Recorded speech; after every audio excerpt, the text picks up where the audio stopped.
Breaking news: South Africa's June 30th. Inside the day, anti-migrant protests swept the nation. At midnight, a deadline expired. A deadline that no court, no law, and no government ever recognized. But millions of South Africans treated as real.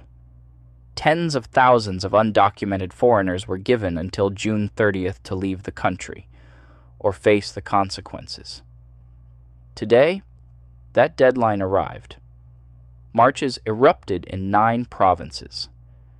25,000 people had already been bussed out of the country, and the government spent over 600 million rand just trying to keep the peace. This is the inside story of South Africa's most tense day since 2021, and possibly since the deadly riots of 2008. Stick around, because by the end of this video you'll understand exactly how we got here, what's happening on the ground right now, and where this goes next. If you want to stay on top of breaking global stories like this one, hit subscribe before we dive in. You don't want to miss what comes next. So what exactly is June 30th? It's not an official government policy. It's a deadline set by a coalition of roughly 20 anti-immigration groups, the most prominent being a movement called March and March, demanding that undocumented foreign nationals leave South Africa by midnight on June 30th, 2026, or face a so-called national shutdown. This movement didn't appear overnight. It's the product of months, really years, of rising anti-foreigner sentiment, fueled by unemployment, strained public services, and a perception that undocumented migration is driving crime and joblessness. Groups like Operation Doodle have been organizing marches for months, targeting everything from informal traders to churches accused of helping undocumented migrants. And the numbers show why this moment matters. South Africa is home to somewhere between 2.4 and 3 million documented and undocumented immigrants. That's not a fringe issue. That's a significant share of the population, concentrated in cities like Johannesburg, Durban, and Cape Town. The weeks leading up to today were already violent. In Mossel Bay, mobilization was followed by the deaths of Mozambican nationals. In Pietermaritzburg, a Malawian man was beaten to death after public incitement linked to anti-immigrant activism. Journalists covering the unrest have been assaulted. Vigilantes have stormed into homes, telling residents, in the words of one organizer, "You must go back home. You cannot set foot here anymore." One woman, Marjolaine Maboko, described watching more than 550 people gather outside Home Affairs offices in Durban, sleeping on sidewalks with nothing but blankets and what little luggage they could carry, simply waiting for repatriation. The government saw this coming. Acting Police Minister Firoz Kachalia confirmed police leave was cancelled nationwide. A special operation costing an estimated $36 million was launched. The defense minister said the army would mobilize if things get out of hand. And by Monday night, the eve of the deadline, more than 25,000 foreign nationals had already been repatriated, with over 8,000 processed through the Beitbridge border post alone in less than 2 weeks. This is the part that should stop you. South Africa has been here before. In May 2008, xenophobic riots killed 62 people and displaced over 100,000. Everyone, police, civil society, the government, is measuring today against that memory. So what does June 30th actually look like on the ground?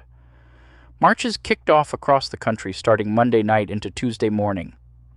In Soweto, more than 10,000 people marched from the Jabulani Amphitheater to the Protea police station, some carrying traditional weapons like shields and sticks. One resident, Anna Dlomo, put it bluntly.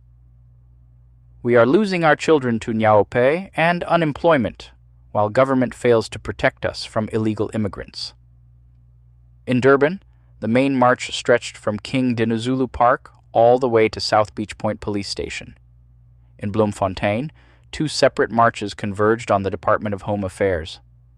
Hotspots were flagged across Ekurhuleni, Kempton Park, Tembisa, Thokoza, Katlehong, and marches were planned in towns as small as Kroonstad in the Free State, a province where earlier protests had already turned into looting. In Cape Town, officials took a different approach, refusing to publicly disclose security plans so as not to, in their words, arm anyone planning trouble. The city's safety chief, J.P. Smith, noted that previous marches there had drawn fewer than 20 people. And here's a detail that didn't get nearly enough attention. At the Beitbridge border post, a bus driver was arrested after officials allegedly found explosives, detonating cord and material worth 100,000 rand, hidden in bags of rice. That arrest alone tells you how seriously authorities were treating the security threat. By first light on Tuesday, police across the country reported something almost surprising. No major violent incidents yet. Major General Fred Kekana in Gauteng called the Soweto March peaceful and under control. But officials were clear. This was far from over.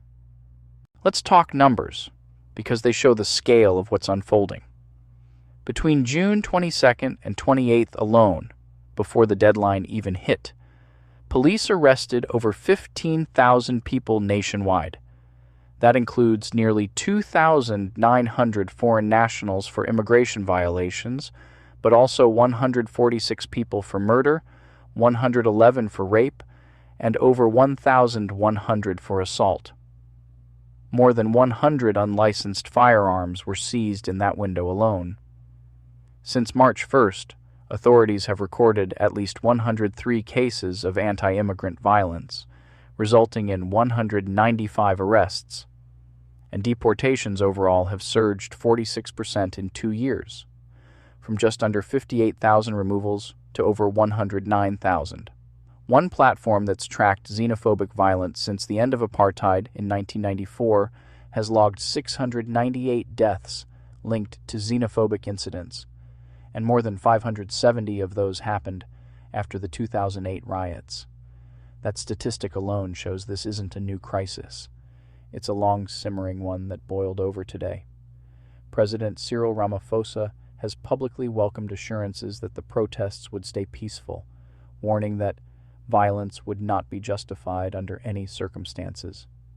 But on the ground, less than 24 hours before the deadline hit, fear was still very real, especially for migrant communities gathered outside consulates, uncertain whether they'd be safe in their own homes by the end of the week. So where does this go from here?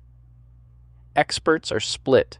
Researchers point out that despite the fear, most undocumented immigrants are not actually leaving. The deadline has symbolic power, but logistically, hundreds of thousands of people can't simply pack up and exit a country overnight. That mismatch between the rhetoric of a hard deadline and the reality of a population that mostly isn't going anywhere is exactly the kind of gap that analysts warn could fuel continued violence in the weeks ahead, not less. There's also a deeper undercurrent here that's easy to miss in the headlines. Researchers studying movements like Operation Doodle say what's happening is the channeling of very real, very legitimate economic grievances: unemployment, failing services, crumbling infrastructure, away from the institutions responsible, and onto migrant communities instead. Whether today's relative calm holds, or whether this becomes another chapter like 2008, likely depends on the next 48 to 72 hours and how police, communities, and protest organizers all respond as the adrenaline of the deadline fades, but the underlying grievances remain. South Africa just lived through one of its most tense days in nearly 2 decades. Whether you see this as a justified response to a genuine immigration crisis or a dangerous slide toward the kind of violence the country saw in 2008, one thing is clear. This story isn't over. We're going to keep tracking what happens in the days ahead, including whether the calm holds or whether tensions escalate further. If you want those updates the moment they happen, hit subscribe and turn on notifications. This is exactly the kind of fast-moving global story we cover here every week. Drop a comment below. Do you think this ends peacefully, or are we watching the early stages of something much bigger? I'll see you in the next one.